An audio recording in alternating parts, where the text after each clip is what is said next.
Bonjour tout le monde.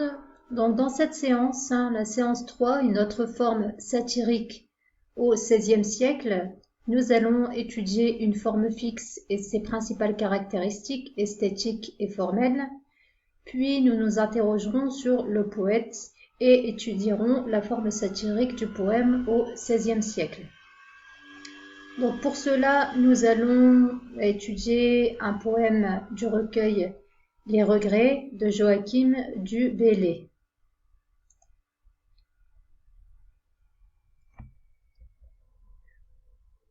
Alors, avant d'étudier le texte, nous allons revenir un peu sur l'histoire du recueil, le contexte d'écriture de l'œuvre. Et nous sommes obligés de revenir sur l'histoire du français. Donc, par cette ordonnance de Villers-Cotterêts, en 1539, François Ier impose le français qui devient la langue du droit et de l'administration au détriment du latin. Ainsi donc, Joachim du Bellay, 10 ans après cette ordonnance, montre sa reconnaissance envers François Ier pour le rôle que celui-ci a joué dans les arts et la culture. Il écrit donc en 1549 le texte, la défense et illustration de la langue française, souvent considéré d'ailleurs comme le manifeste des poètes de la Pléiade. Donc pour revenir sur la Pléiade, donc je vous invite à revoir la séance 1. Donc c'est un groupe de 7 poètes du XVIe siècle avec une pensée humaniste, caractérisée par la foi en l'homme, par l'intérêt pour toutes les formes de la connaissance, mais aussi par la redécouverte des textes antiques.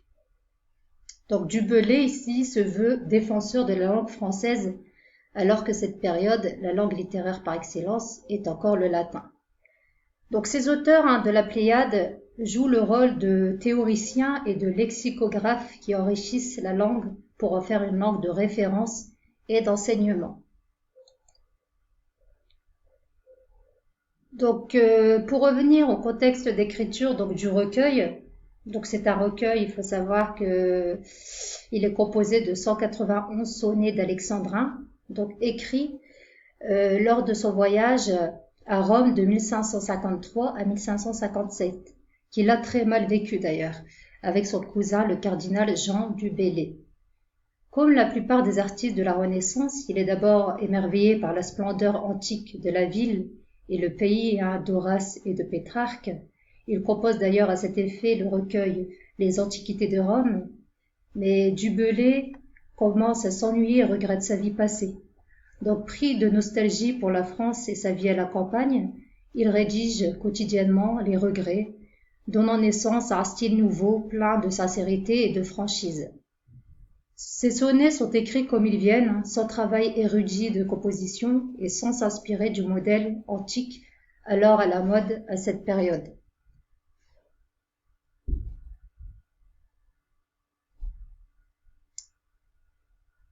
En ce qui concerne la composition, donc je reviens ici, la composition du recueil, donc dans les nombreux sonnets qui les composent, les regrets blâment sévèrement la corruption de la Rome moderne et témoignent de la douleur.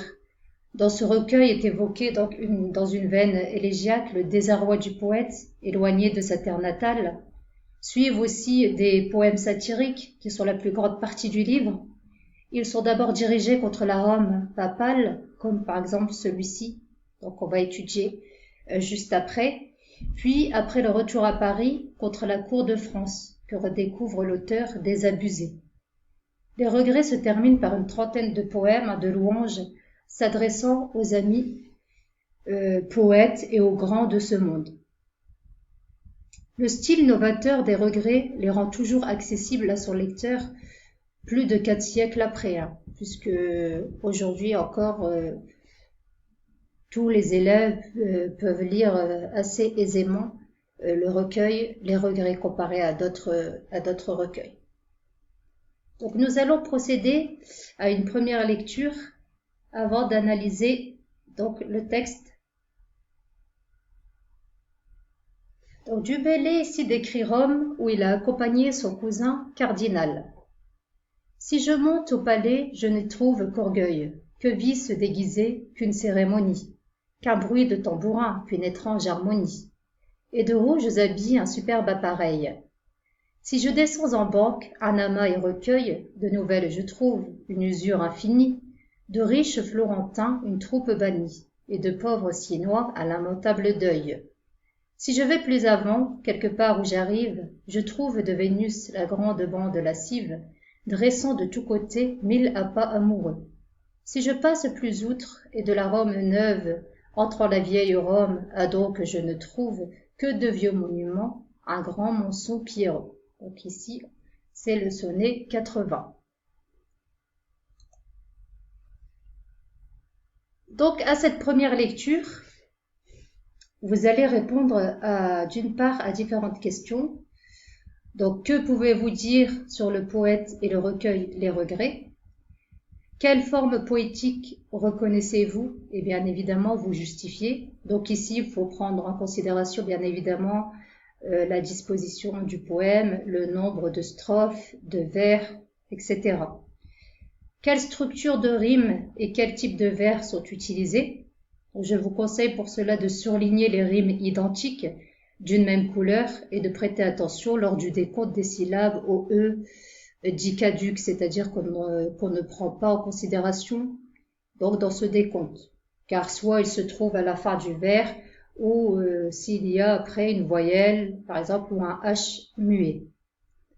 L'alternance des rimes masculines et féminines est-elle respectée? Donc vous savez que les rimes féminines se terminent par un E muet et les rimes sont dites masculines dans le cas contraire.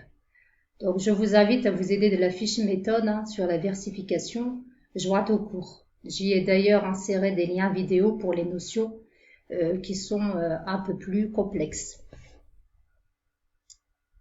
Donc après avoir répondu à ces questions, vous vous aiderez de vos réponses et vous dégagerez les mouvements du texte. Donc où suit-on le poète dans ce sonnet? Quelle critique le poète formule-t-il? Quel effet produit l'image finale de la ville de Rome? Et vous rédigerez une petite conclusion en comparant ce poème avec celui de Rudebeuf analysé lors de la séance 2.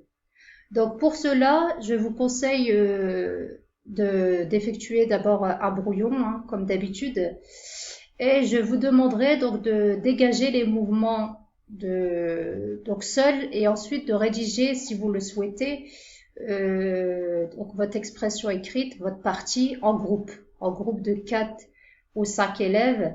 Je mettrai donc pour cela un document partagé sur Classroom. Donc vous ferez l'explication linéaire d'une strophe ensemble. Voilà, bon courage à tous et au prochain cours.